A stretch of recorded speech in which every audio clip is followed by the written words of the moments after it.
Right here I have this tic-tac-toe bolt game. Let me go ahead and open this up and show you what comes inside. This is everything that comes inside the box besides a user manual.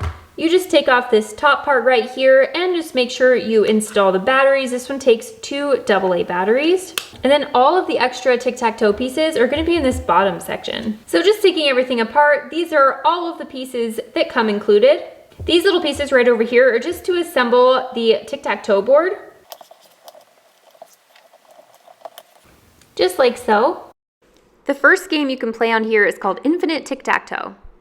Furthest over here to this side is going to turn it off. This first little notch here is going to be you playing against a robot, and this second notch here is you playing against an opponent.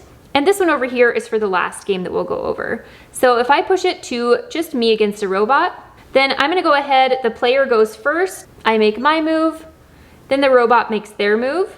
But as you can see, my previous plays actually start fading, making it so that the game gets a lot more complicated and can endlessly change. There's also a hidden adaptive AI feature where the difficulty progressively gets harder as you beat the AI robot. Okay, so you can see the robot just won there. I think that's such a fun way to be able to play tic-tac-toe and not have the game be over so quickly. And I do like that you can play this same game with an opponent as well. This next game is called Memory Flash. You're just gonna put this notch all the way to the far end. And all you need to do is observe and memorize the lighting sequence.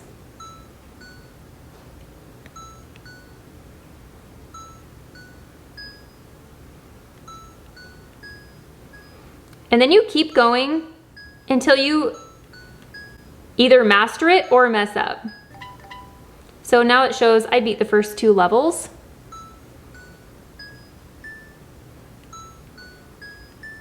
And you can see if I mess up, then you can see there's an X and it ruined my streak. I love that in this one game here, you actually have several different games you can play. One of the games is actually called Cover Up Tic-Tac-Toe, and it's where you're actually gonna use these little X's and O's right here. So for example, you can actually play tic-tac-toe the regular way, where one person plays an X, the next person plays an O, and so on until you get 3 X's in a row, or 3 O's in a row, and then that player wins like normal. But you can actually stack them up as well because of this design. For example, if you start with the smaller pieces, like an X and an O and an X right here, if it's your turn and you're the O's, you can actually use your bigger piece and cover up one of the other opponent's smaller pieces in order to help you win the game. You can also move pieces that have already been placed on the grid. So I feel like that definitely adds a whole new strategy to your typical tic-tac-toe game. I'm gonna go ahead and give this game to the kids so they can play some of the different games that it comes with. Overall, I love how nice and compact this game is. It's definitely something that we could take along with us on trips or in the car, and it would be honestly endless fun. I think that it definitely takes tic-tac-toe to another level, which the kids absolutely loved.